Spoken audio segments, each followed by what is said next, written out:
Bienvenue à tous pour cette petite présentation de Flutter. Je pense qu'il n'y a pas grand monde qui connaît ici. C'est assez récent. Je m'appelle Florent Champigny. Je suis principalement à la base développeur Android. J'ai un GitHub qui est très très fourni. Je crois que là j'en suis rendu à 80 librairies Android, donc c'est énorme. Et j'ai créé le Slack des développeurs Android français il y a 2 ans maintenant. On est à peu près 1500. Et n'hésitez pas à venir nous rejoindre. C'est très très actif. Tous les jours, il y a du contenu du contenu où c'est un peu un deuxième Stack Overflow pour plein de personnes.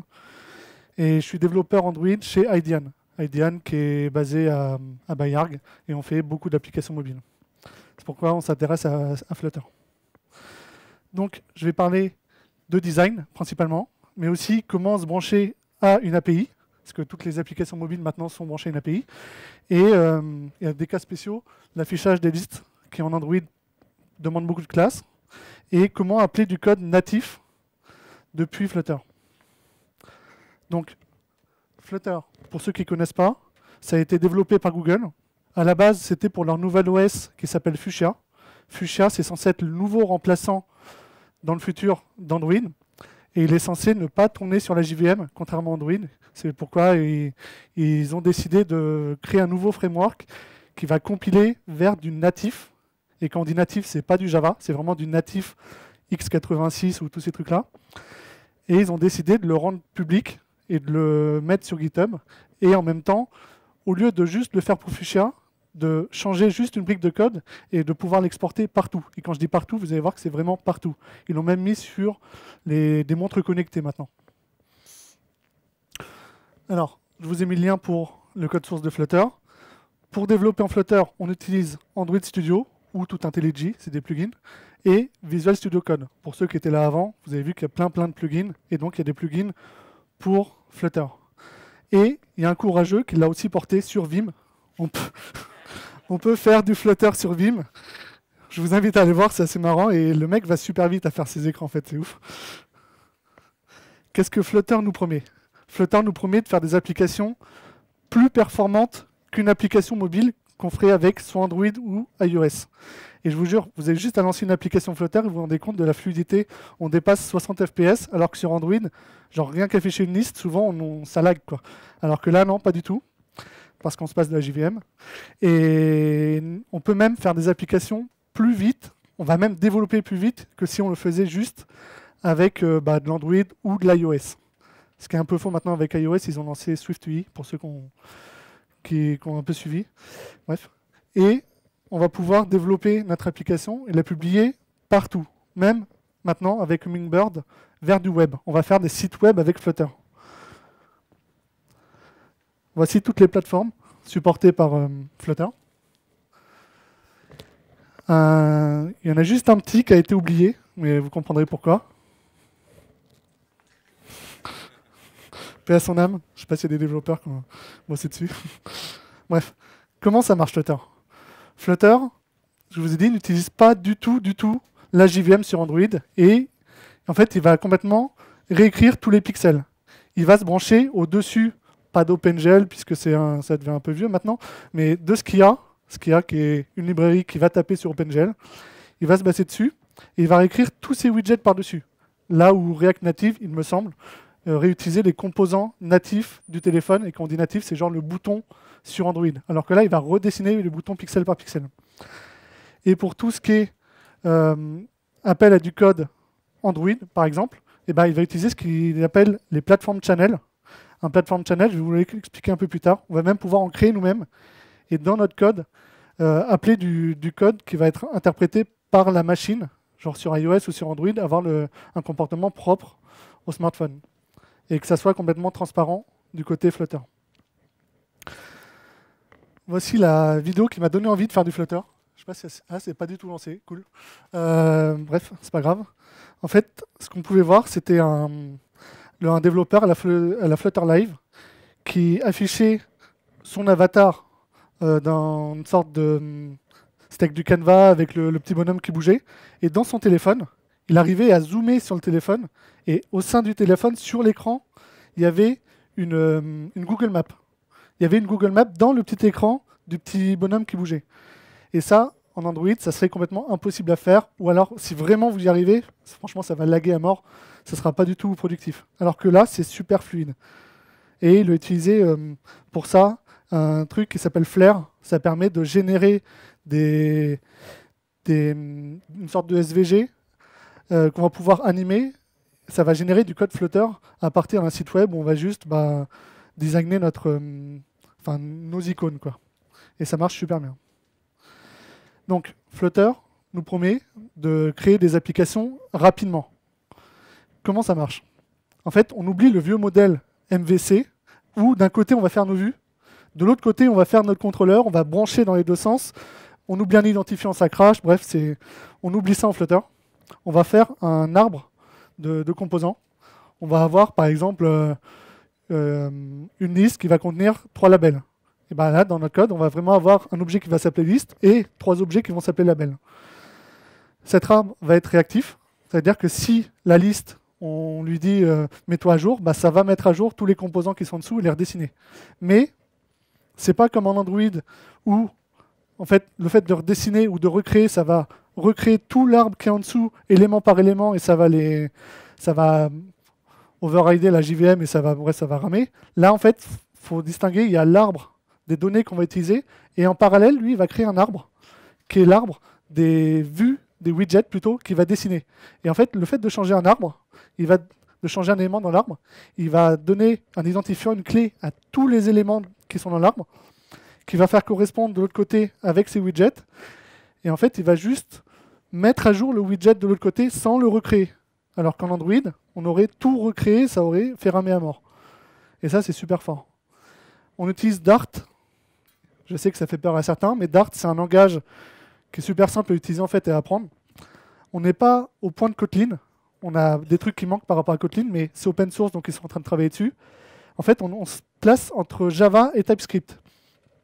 On va avoir plein d'opérateurs qui vont venir de TypeScript et ça va être super rapide de créer du code avec ça.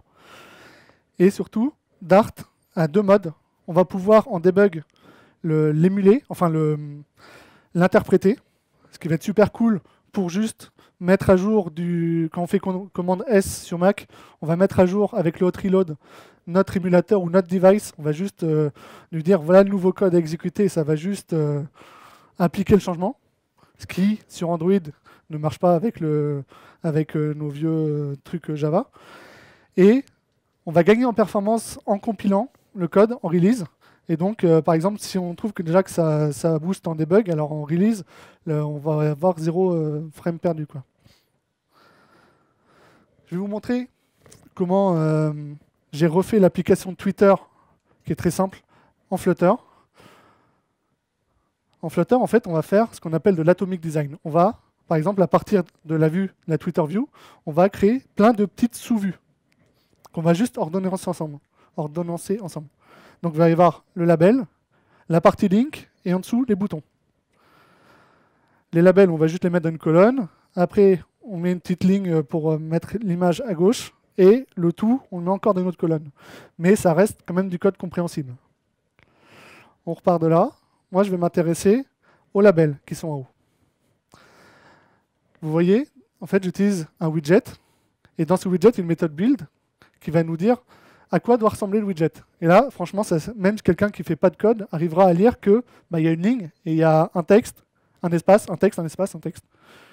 Et ça, c'est super simple à créer. Quand on est, par exemple, juste à côté du designer et qu'on a juste à créer un écran qui ressemble à ça, avec ces composants-là, c'est super simple. Même le designer pourra te dire, en fait, je veux un label en plus et te le faire rajouter. Si on voulait le customiser un peu, et dans nos labels, dans nos textes, il y a un attribut style. Ça reste super compréhensible. Hein. On change la couleur, la fonte. Et si on fait commande S, ça se met à jour en temps réel sur le simulateur.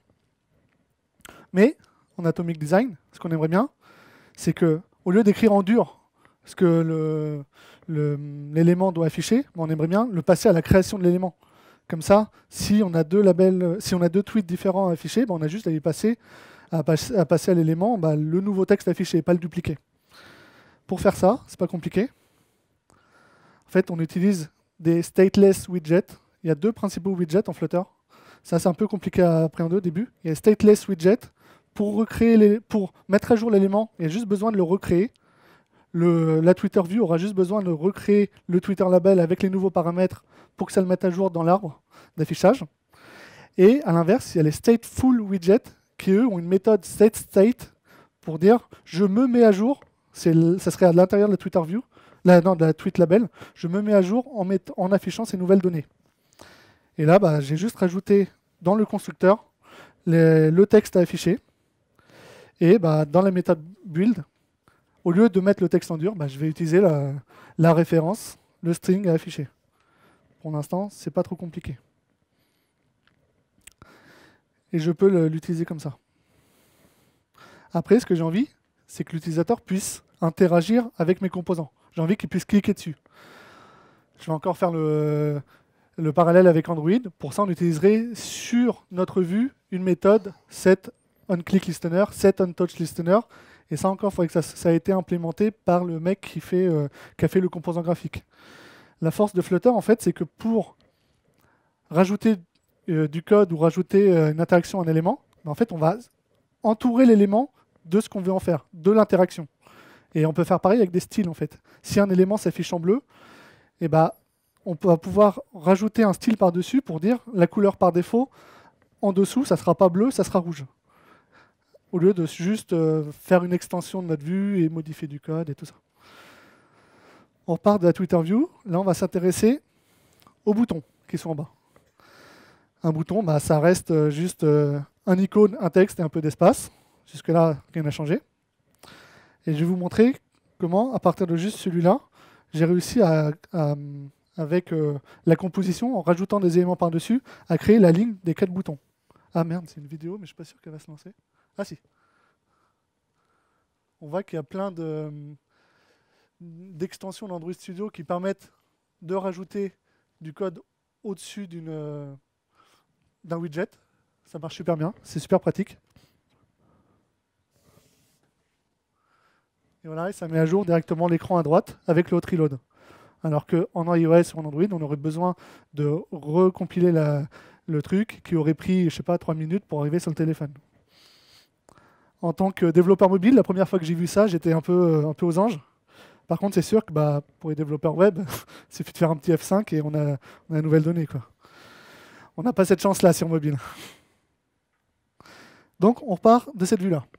J'ai juste changé un peu les PNG pour que ça affiche bien ce que je veux.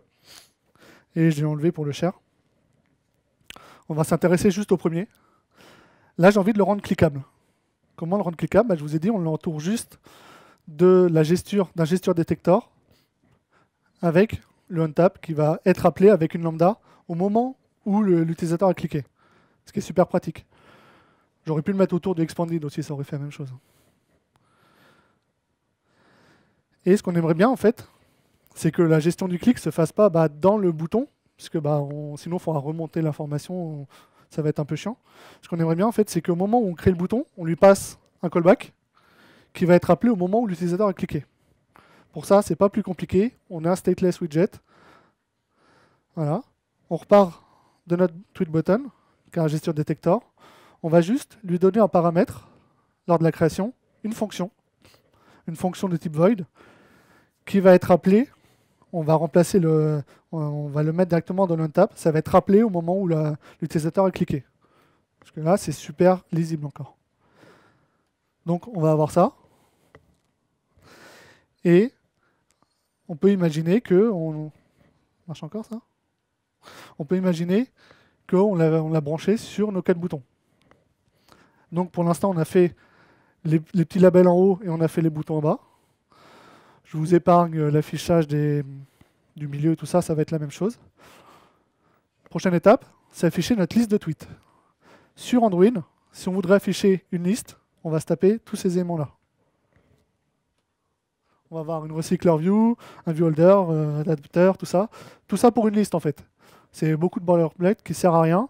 Et surtout, en Android, ce qu'on a, c'est le recyclage des vues. Dès qu'une vue sort de l'écran, elle va être repositionnée en bas pour avoir les nouvelles données à afficher. Par exemple, si on avait changé au clic une vue pour la passer en noir et qu'elle était repassée en bas, et en fait, elle serait restée noire parce qu'elle aurait juste été repositionnée en bas de la liste. C'est pour ça qu'on passe beaucoup de temps à juste faire des recycleurs view et super chiant. En Flutter, on n'a pas ce souci-là. Flutter, il y a les list view et il y a les widgets qu'on va afficher.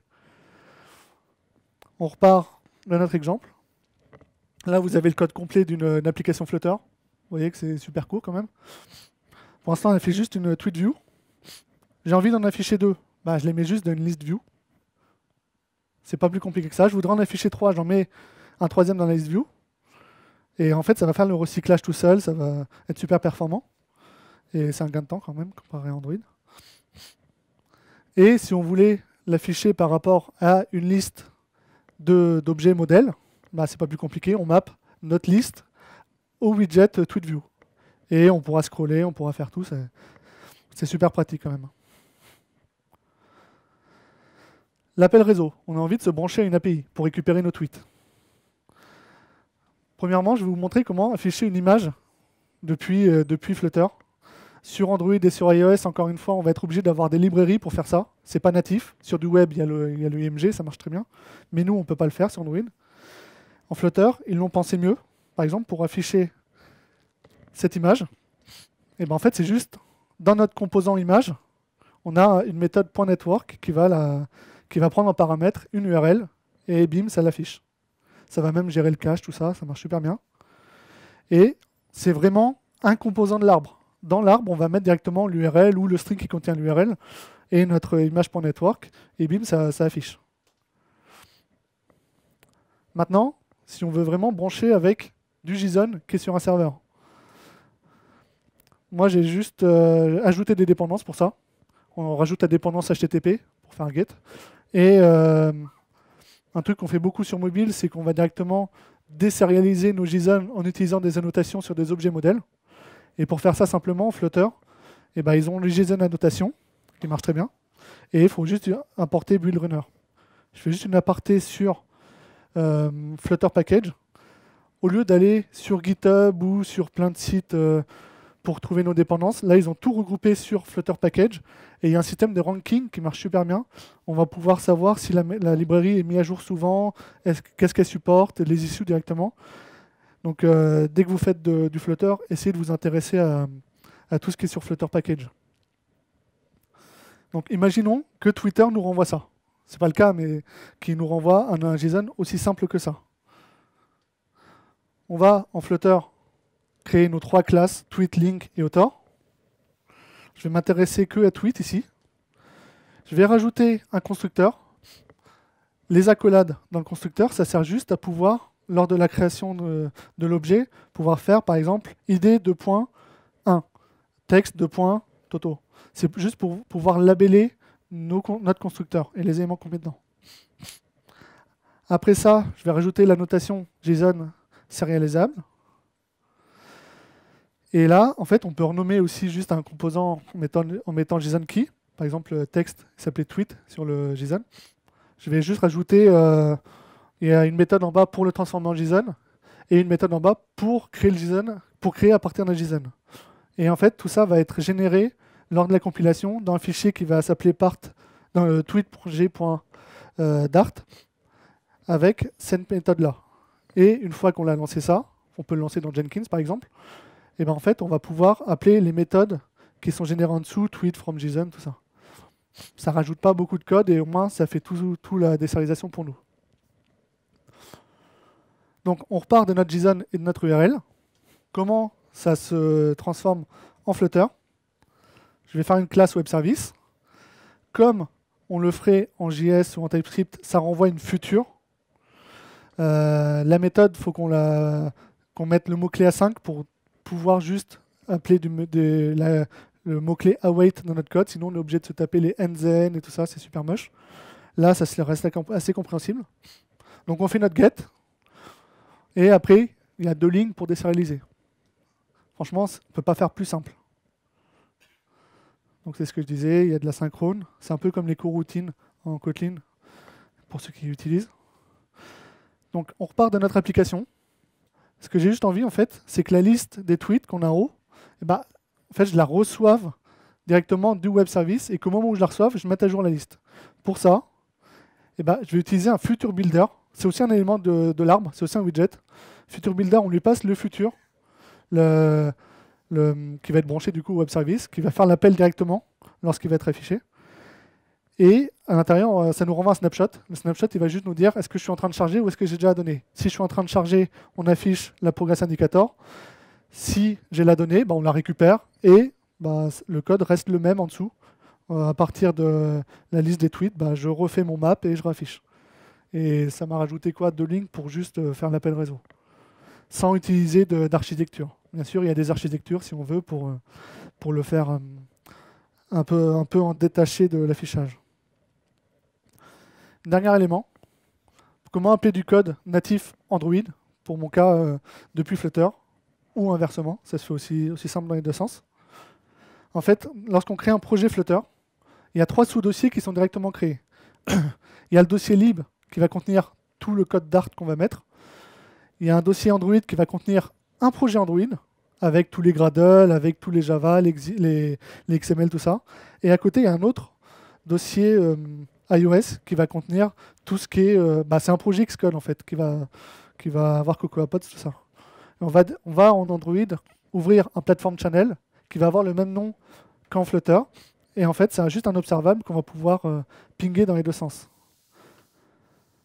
Du côté Flutter, on va juste ouvrir un méthode channel qui a un nom précis, qui est moi je l'appelais Flutter Twitter Share. Et dessus, on va juste envoyer une méthode share avec l'URL à partager. Moi, ce que j'avais envie, en fait, c'est juste d'ouvrir la pop-up système d'Android qui propose juste toutes les applications et pour pouvoir choisir de l'envoyer par SMS, tout ça. Et dans notre code, du coup, on a notre objet, on appelle une méthode dessus, share, et c'est transparent pour nous. Côté Android, je vous ai dit qu'il y avait un projet Android qui était inclus dans le projet Flutter, qui a cette classe-là de base. On va juste rajouter du code à l'intérieur. On va ouvrir un méthode channel qui a le même nom, c'est important, sinon ça ne marchera pas.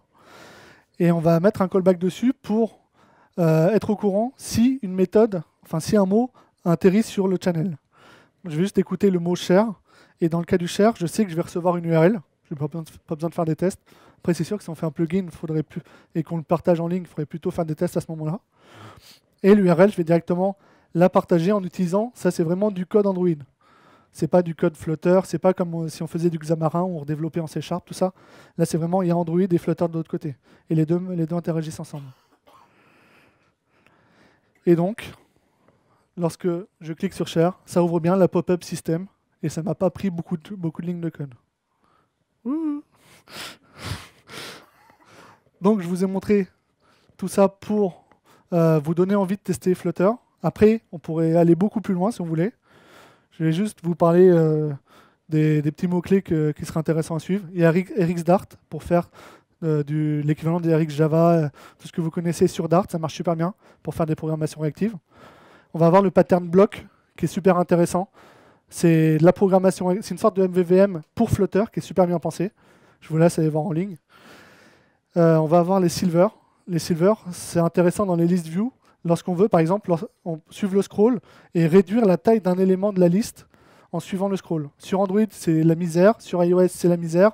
En Flutter, ils l'ont très bien pensé. On peut mettre à jour les éléments d'une liste juste avec des silver. Et Hummingbird. Hummingbird, ça permet de créer des sites web avec Flutter. Et ça, en fait, ça va utiliser des Canva, du CSS et de l'HTML. Ça marche super bien pour l'instant, mais c'est en bêta. Je vous invite à aller voir. En tout cas, moi, j'ai juste regardé et c'est super intéressant. Merci à tous pour la conf, pour avoir été présent à la conf.